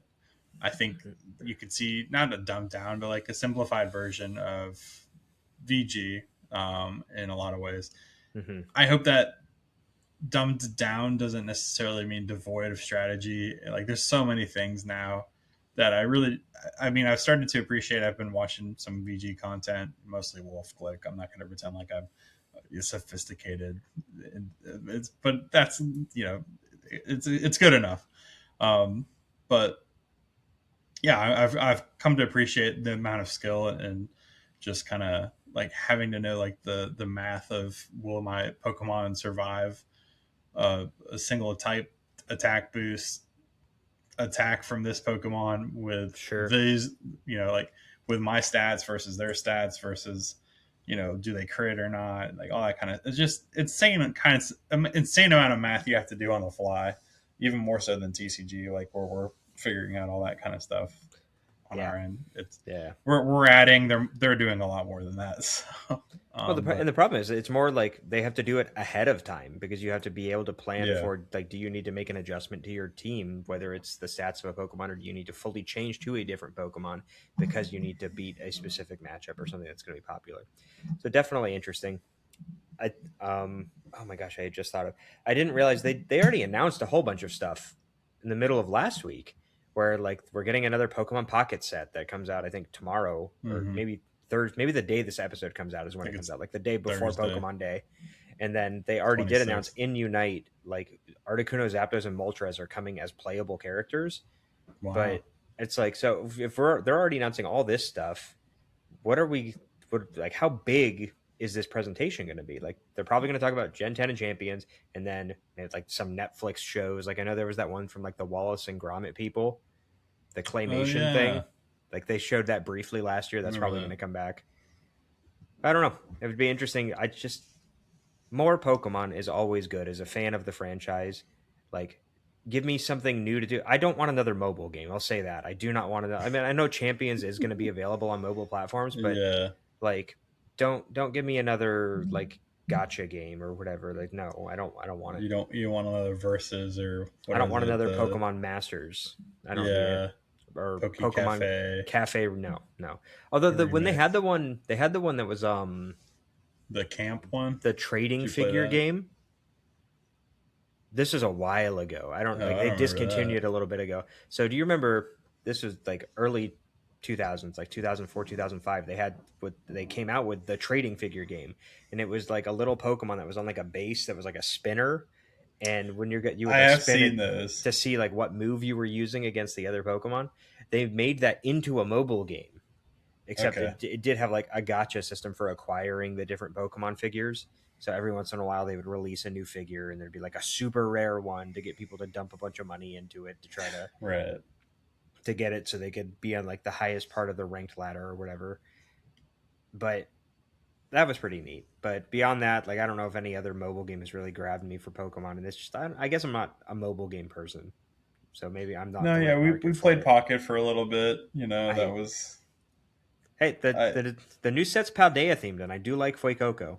So, Mm-hmm. We know this. although they, Um, oh my gosh, I put out a tweet about it too. With in the trailer for the new set, they demonstrated that they're reusing the artwork from Goldengo EX, and I saw that flash on the screen and had like Nom flashbacks. yeah, gonna be able to draw two every turn. Yeah, with it in the active. I don't remember. I mean, I think it's obviously significantly worse than Make It Rain Goldengo, but Of yeah, course, you couldn't possibly have a 1-to-1 copy. It would just break the game wide open. yeah. Also, like, how would you make it rain with no energy in No, I know hand? it. Yeah, it does So something else. I don't remember what it does, yeah, yeah. But but that's yeah, Pokemon Day. yep. So we'll definitely talk about it. In the coming weeks. And yeah, I'm excited to see it, especially to be a part of it in Seattle. Would be pretty fun. To have all the like. I don't know if they'll. I'm sure they'll like because I'll be working Friday, so I'm imagining they're gonna have the Pokemon Directs up on the big screen Oh, that's on cool. Friday or something like that. I'd hope so. Fingers crossed, because yeah, I won't be able to really watch it on my phone if I'm judging a tournament or something like that. But yeah, I'm sure we'll hopefully have that and have a whole reveal Well, there, which would be I don't pretty know. In cool. Seattle, the Pokemon Direct is going to start at like 6 a.m. So I don't know if you guys would even be in the hall yet. Yeah, because it's I guess Japan time, or Yeah, like it's like their 9 night. ES. It's 9 EST. Okay, so yeah, 6 a.m. So I guess You I'll might be have able to to. watch it on your phone. You're right. I won't be. I don't think side events open until noon, so I'll definitely be able to There, watch it on my phone there you that day. go. But yeah, I'll probably just be jet lagged from the night before or whatever. But But we'll um, all learn about the future of Pokemon. And speaking of the future of Pokemon, this past weekend in Fukuoka, Japan, they did play in the future format with Perfect Order Legal, or as it is known in Japan, Nihil Zero. And so this is post rotation. We have lost our Gardevoirs and our Goldengos. They have forsaken us and have left the room. Professor Sada has forsaken Raging Bolt, and yet that has not stopped the deck from being successful. And a lot of people kind of, if you looked at City League results for this format going into things, people were like, "Oh, Dragapult is the undisputed BDIF. Everything else is at least 2 tiers below it." And kind of the other like deck that people thought was, punching a little bit above the others was Mega Lucario. And then this tournament came around and kind of seemingly flipped all of that on its head and had some pretty interesting outcomes. If you watch the stream, some of the more like big takeaways are Teal Mask Ogerpon, absolutely broken card. If you do not have a playset of them right now, go get it. They're super cheap. I don't think that they're going to really spike in price that much because it's been reprinted 18 million times. Oh, yeah. But just make sure you have 4 of them because a lot of decks play at least 2. The other thing, Meowth is not quite as toxic as I was worried it was going to be coming into the format, but the ability to go grab a supporter is a really nice bailout in a format that has a slightly lower bar for initial consistency, but it also is a liability that sits on your bench, takes up a bench space, and the only decks that can really mitigate that are ones that can afford to run Area Zero and a stadium bump, whether it's Chanpao from Surging Sparks or a different counter stadium to help get those Meowths off the field because we don't have Penny or Turo anymore. So that was a big takeaway. And then the other kind of big winner was Crispin, where like almost every deck that was successful was playing Crispin, whether it was Dragapult, this Mega Absol deck, Raging Bolt is fully Crispin now that Sada's gone. Obviously, any Terra deck is Crispin based. And so I went through and I pulled out a few lists here. We can come back and look at any of these other ones if you are so inclined, John, afterwards. But the first one was the winning deck from Takato Nogamita. Yeah, one other thing sure. Before we jump in, just the emergence of Unfair Stamp as the top spec for this format. Yes, was huge. Like I was looking at the list, every single deck, even Dragapult now. I mean, because Iona's rotated, and I think you really feel the impact after a post rotation. The available hand disruption cards are Judge and Harlequin. Yeah, that's it. So yeah, you're kind of pigeonholed into running Unfair Stamp. And I know Chip went through and looked at if you look at all of 16 of these decks, I think 8 of them have Unfair Stamp, and some of the ones that don't, like I do have this Honchkrow deck pulled up as one of the ones we're going to look at, but it runs Miracle Headset because that just kind of fits the game plan of the deck, and because the Rockets deck has access to Archer, which is a fairly effective hand disruption card. So it's a little bit different there. But yes, far and wide, Unfair Stamp is the go-to ace spec just because it's the only way to really come back if your opponent is way too far ahead of you, is you Unfair Stamp and hope you can break them, because there's no Unfair Stamp other big loss, no counter catcher anymore. So it's like boss or bust, basically, if you're trying to stall for something. And if you're doing that, you're not disrupting your opponent's hand unless you're playing Unfair Stamp. So really good call out. And I'm sure that Takato Nogamita saw a lot of games where they went Unfair Stamp into Claw of Darkness with Absol and just absolutely ruined their opponent's hand. But this was a deck we thought was going to be kind of unsuccessful as we hit rotation because TM Turbo Energize was gone. And like, what are you going to do to, set up without that? And then this is another one where I think it's really interesting to see them play Stamp when every single list for this in the current format plays Trolley. And Trolley is just like the go-to ace spec. Like you play Trolley so you don't have to play all these other ball search cards. And without TM Turbo Energize, what are we going to do? We're going to play Mega Audino. And Takato came out and said, no, I'm going to play 4 Energy Switch and play Teal Mask Ogerpon and Crispin. And that will be good enough to set up my board. Yep. Yeah, I mean, it's a very unique take. I don't think it's but like the longer you look at it, the more it makes sense in a lot of ways. Like having Cyrano instead, because like we lost a lot of the ball search, at least like the good ball search for this deck, like Nest Ball rotated. Yep. So we're running Cyrano now, which gets you the majority of your Pokemon, other than like the Monkey Dories and a Psyduck. But every other Pokemon in your list is an EX, so it's very easy to get them all into play. And you can kind of draw into your monkeys from there, or find them with the Ultra Balls that are in the list. So turn 1 Cyrano and then move into Crispin. We do lose TM Energize, and we don't see Audino, but I think that's okay. Like overall, it makes a lot of sense when you can just go Crispin Energy Switch the next turn, and just have a Kangaskhan powered up, or have um, work on getting an Absol if you got that turn one energy attachment to an Absol, and then turn two, Crispin or something like that. Um, it's not too hard to get going, and Right. yeah, I don't know. It just seems like low to the ground kind of a list. Interesting. Like, you're seeing Cypher Maniac's code breaking being used is more of a set. Like, that makes a lot of sense for my mind. Brock Scouting is a nice backup to like get the Monkey Dories. Everything's a basic Pokemon, so you get a lot of value out of it. Yep. Not as much as Cyrano, but still a good amount. And then yeah, just from there, you only run the one draw supporter, which is interesting, and Lilies. But if you get into Mega Kangaskhan early and you're drawing cards with Teal Mask's Teal Dance, and you're drawing with Pheasantipity, and you're able to search out specific supporters with Meowth, and you can bump your own. Well, you can't really bump your own stadium, but it just comes to a point where you reach critical mass, and it doesn't matter if you have Meowth in play.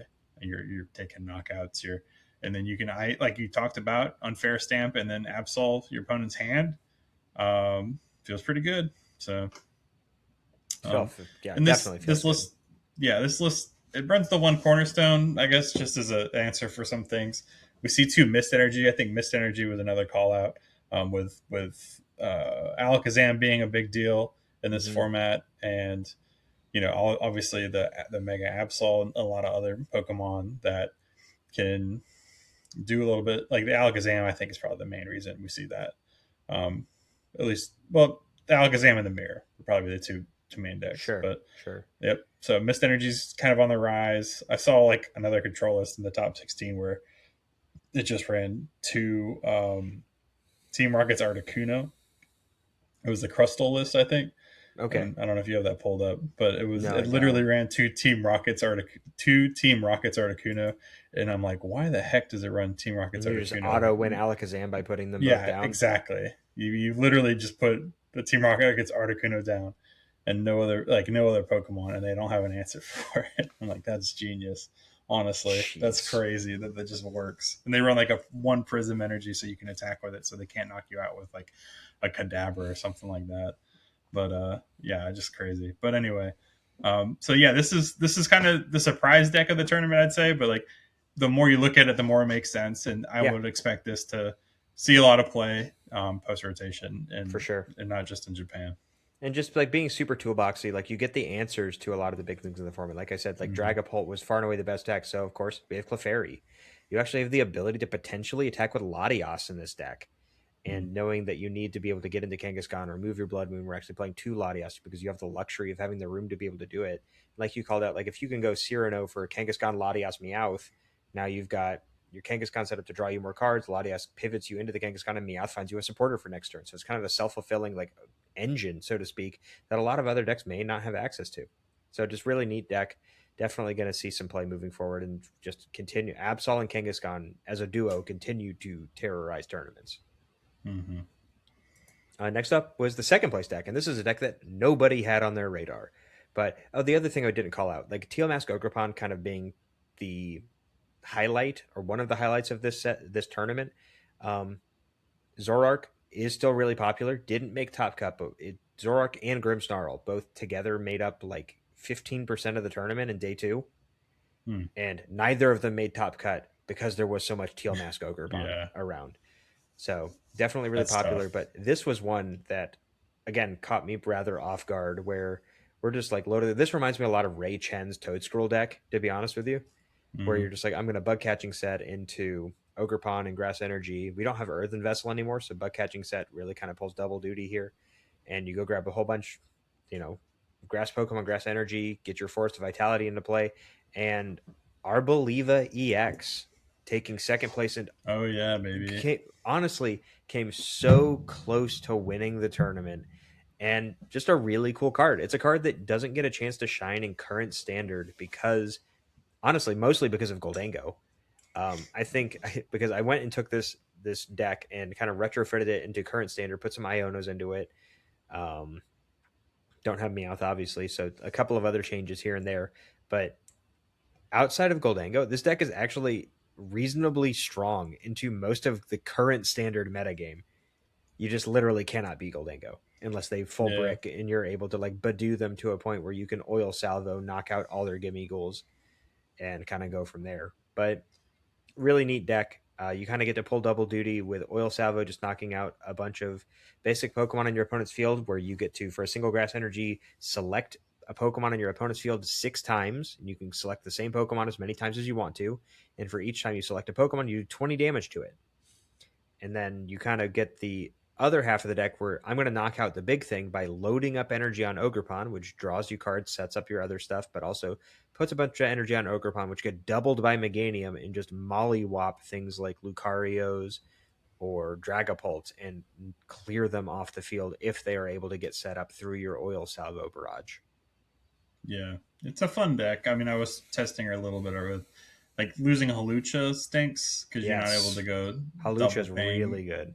Yeah, the combo is crazy, but yeah, Arboliva definitely just one of the few. Like we had the water pond, but this is definitely like a different variation on that, and you get more control with the damage placement. It allows you to set up KOs and go from there. And you can target down one thing and then put some spread damage on stuff so that your Teal Mask is able to more efficiently set up KOs. And this is just one of the, I think the reason I like this deck right now is it's consistent. Like you're able to execute your game plan fairly consistently, where other decks struggle.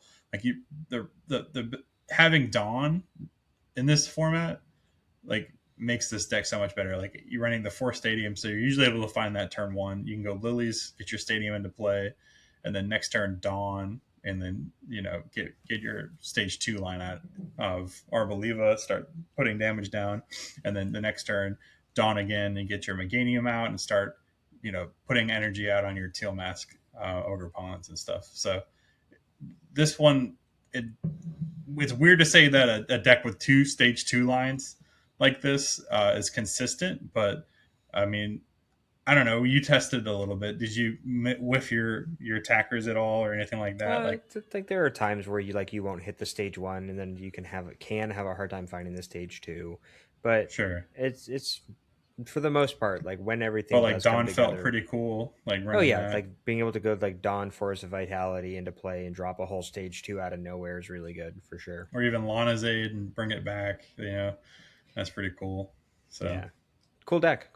I do not know if we will see any more of it in the future, but it was definitely a neat one. Like it unfortunately kind of reminds me of like Feraligatr, where it did well at a Champions League, but may not have any Western success whatsoever until Tim Danklin sends 18 people to an Australian regional with Arboliva. Makes them Arbolievers, something like that. Next up is kind of a take on Dragapult, and this was a top 4 list. So we see again Crispin as the energy acceleration because we pivoted to Unfair Stamp, so no more Neo Upper energy in the deck. But that means that we need to make sure that we have more energy available so Crispin can happen for 2 more often, which means we have an excuse to put Monkey Dory back in. So to fit all that, we're slimming things down. We're not running Dusknoir anymore. We have Meowth to help us find supporters, and then fitting our own kind of mini Kangaskhan package in. You also have the Clefairy as an answer for Mirror or Mega Lucario. And you have a pseudo tech for Arboliva, but I have to assume it's more for Wellspring Mask Ogre Pond. Yeah, with the Shaman over here. But I think the cool thing is running Area 0 and then running the Chien Pao to just clear liabilities off the board is a really cool combo, something that I expect to see success in a lot of decks that can afford to fit it in moving forward. I'm surprised we didn't see more of that this tournament, to be honest with you. We've seen it in the past with like Skyfield and like Pumpkaboo, or not Pump what was it? But anyways, like the whole intentionally playing a Pokemon that clears your stadium and then that allows you to get rid of damaged Pokemon or get rid of liabilities like Meowth. Makes a lot of sense. So. For sure. And yeah, Dragapult just will be strong. The big thing, like Clefairy is popular and rather splashable, and still definitely also strong into Dragapult. Yep. Next up was Raging Bolt, and this doesn't look honestly that much different from a standard Raging Bolt list. Crazy it's crazy how Raging Bolt doesn't seem to die even when you lose Sada, when you lose like that seems crazy to me. But yeah, this is very effective. Running 4 teal masks, so that's kind of your main way to supplement your energy attachments. You have Crispin, but like, yeah, you definitely want to be using your teal masks more often. Mm-hmm. Um, You have TL Mask, and then you have Trumpet in place of Sada. Sure, that's a good point. So And you just kind of go from there. This is another one where, like, I guess you don't play the Chien Pao because you have the actual stadium as a bump, and you don't have to play Meowth in this deck because you have Noctowl. Although I still don't see a reason why you wouldn't play one Meowth. Yeah, it's fair. Yeah, like I could see that where if you have to go down, right, just get close the game out. You can get your one boss, or get your one, or get a Crispin to get all the energy you need to attach. yeah. But Skip yeah, up like your I game mean, Raging Bull players. but like having Crispin, and then you run a Tech Energy switch, so you can get extra use out of your baby Raging Bolt, and just all the different things. Like, I don't know. I think it's going to be. I think it won't take over. Like, it won't increase in play to the point where it's like a top 3 deck or anything like that. But I mean, this deck seems really powerful, and like you have a lot of options. Like, you have a grass attacker, you have the snipe damage with a baby raging bolt, and you have arguably like the most efficient, highest, like, no damage cap attacker in the game right now, and Raging Bolt. And Raging Bolt, it does what it does, and it does it well. So Yeah, it's just you have to be more careful now about not. You can't make yourself as vulnerable where, like, if you have to clear all of the energies off your board, it's going to be really hard for you to pull off another Bellowing Thunder to the next turn because you don't have Sada to reattach, and you'll quickly deplete the energy in your deck because you don't have Super Rod to put them back anymore either. So yeah, unless, like, maybe we could also see a world where an energy recycler makes its way into this list to kind of supplement things and keep your Crispin flowing throughout the game. But I don't know. yeah, Interesting. It'll be interesting to see how they adapt and to do things moving forward, because I do think this is a pretty rough kind of first draft of a list. And even though it is pretty similar to what we have now, I think that it has room for refinement for sure. that's for sure. I like the 2 Terra Orb. I think that's a nice innovation. And 4 Pokepad seems like a lot, but then yeah, you can get anything you want with Noctowl, so it's like guaranteed search for whatever you actually need. One of your one ofs and stuff. So For sure. Hey, John, real quick before we move to the last one, yeah, I've got to go. I can hear my baby crying, so I need to go check on I got her. you. Yep, sounds I'll good. be right back. Okay. And back from a baby break, we will do one last list from this event, and it's a deck. We talked about this during the Ascended Hero set review, but Team Rocket's Honchkrow, seeing some play, seeing some success in Japan. We actually saw at one point on the Fukuoka stream a Team Honchkrow's mirror match, where one of the lists was a Porygon based one, and the other one was actually using Spidops, which I think is something that I mentioned during that set review. And the Spidops deck did end up winning because you have the ability to kind of play through Archer and Mirror specifically. You can play through Archer to disrupt your opponent's hand, and then you don't have to have supporters in your hand to take KOs on your opponent's one prizers, and you can just be a bit more efficient because you can find your energy a bit more easily because you can power them up out of your discard pile. But I think that this is a rather interesting list because every other version of this that I've seen people try to put together for Ascended Heroes runs Porygon Z. And this one is just straight stage ones. I'm going to keep things as low to the ground, consistent as possible, fit as many cards into the deck that I need or can as possible. And the Fez is interesting in that I like the extra reach that it kind of provides you, even though if you start it, you're just kind of done. Like, not only are you kind of foregoing your advantage as a one prize deck, but you're also kneecapping your Arianas for the entire game unless your Fez gets knocked out. Yeah, I think it's good when you've got your board established and you're like coming after like 3, like when you go down to like 3 prizes or something like that. Yeah. And then you get, unfair stamped or whatever. Like, it allows you to get out of that situation. It allows you to dig for there comes a point in time where your hand size is just too big to really get any decent value out of Ariana, especially like when the only hand disruption is Judge and Harlequin, and then if you get the unfair stamp played against you earlier and you draw an Ariana, you're able to draw out of it pretty effectively. But yeah, there comes a time where your hand size is just too big to get real value out of Ariana, and that's when like Fez starts to get better, and you're just able to dig more because you're able to Fez more times with this deck than other decks. Sure. And if they bring up Fez, sure, that's a thing, but then you're able to kind of recover more easily, I guess. You don't need Fez, but it's a nice thing to have for dig late game as the game goes on. But absolutely, Roto Stick getting some love. You love to see that. Miracle headset, like we're in full post rotation lunacy over here. But it makes sense. Like it's plus 120 damage. I think Proton is still really cool. Like Rockets, there are a couple Rockets Mewtwo decks as well, and I'm not going to look at those because they look literally like standard Rockets Mewtwo decks, just with unfair stamp as the A spec. Yep. Because the Rockets decks don't really lose anything to rotation. If anything, they have the advantage that they didn't lose anything, so they get to maintain their whole engine with. Like they have their Team Rockets Factory Stadium. They have all of the Rocket supporters, Proton plus Transceiver to set your stuff up, and just kind of go from there. And that's why this list probably doesn't look very different from what you would see. Except I don't think a current standard list would play Roto Stick.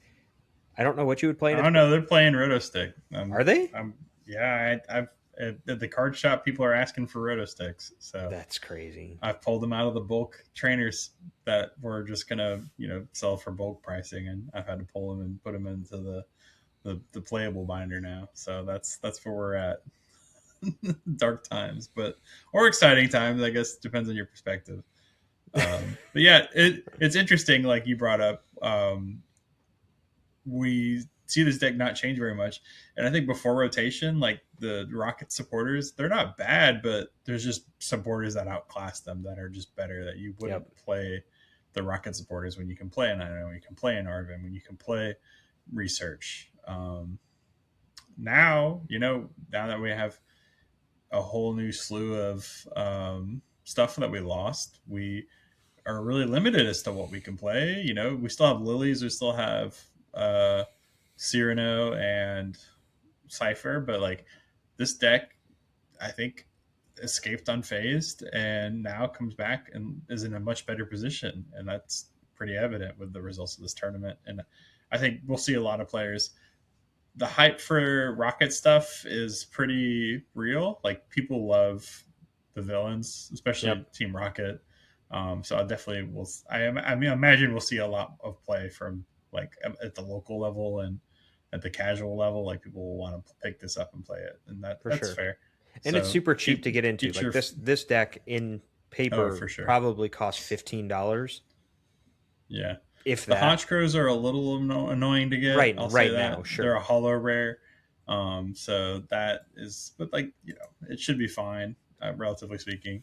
And then like if you want to bling this deck out, start picking up your Protons, and Giovanni's got some cool artwork. I'll say that. So yeah, all of the Rocket supporters, like I think, aren't there SIRs for most of these cards?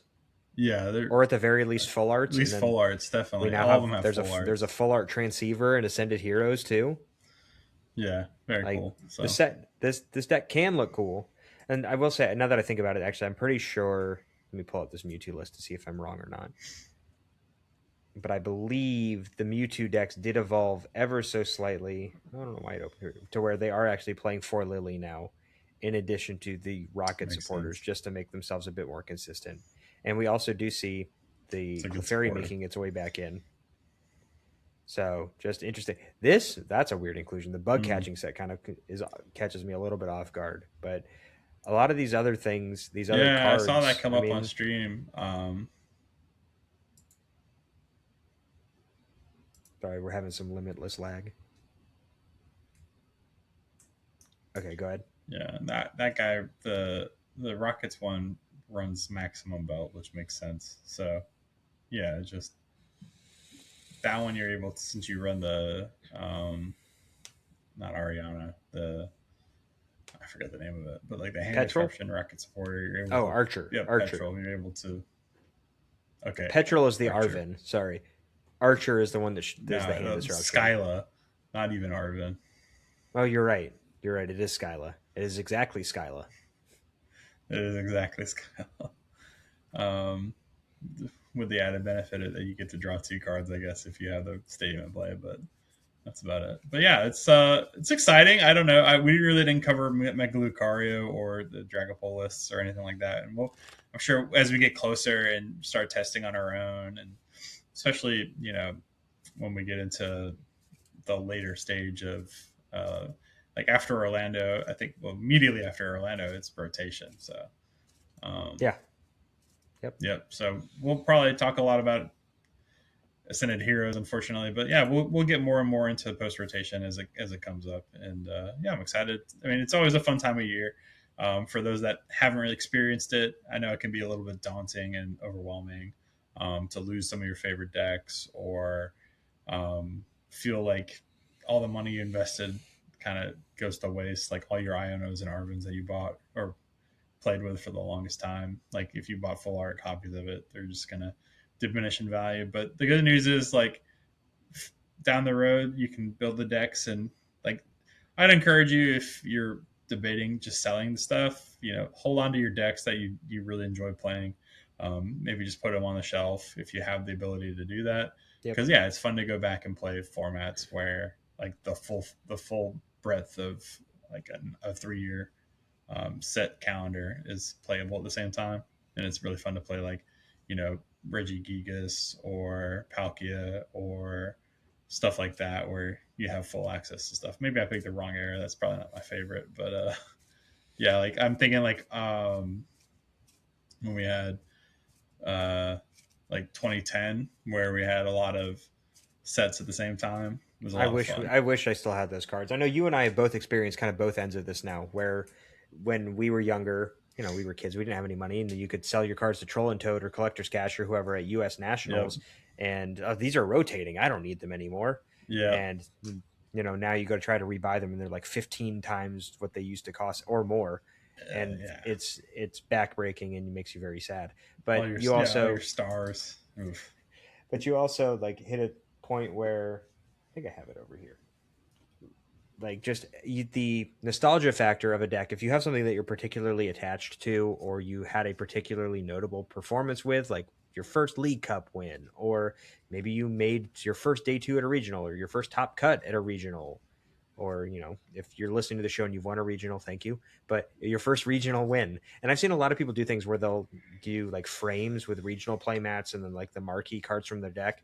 I've gone a little bit different direction, and I still have the cloth deck that I made cut with in Puerto Rico last year, still fully completely sleeved up, put together. Can't play the deck in standard obviously, but have not migrated any of those cards. They're still in the same sleeves I took to that tournament, and it's Oh, something that's where I'm cool. gonna like keep that deck put together.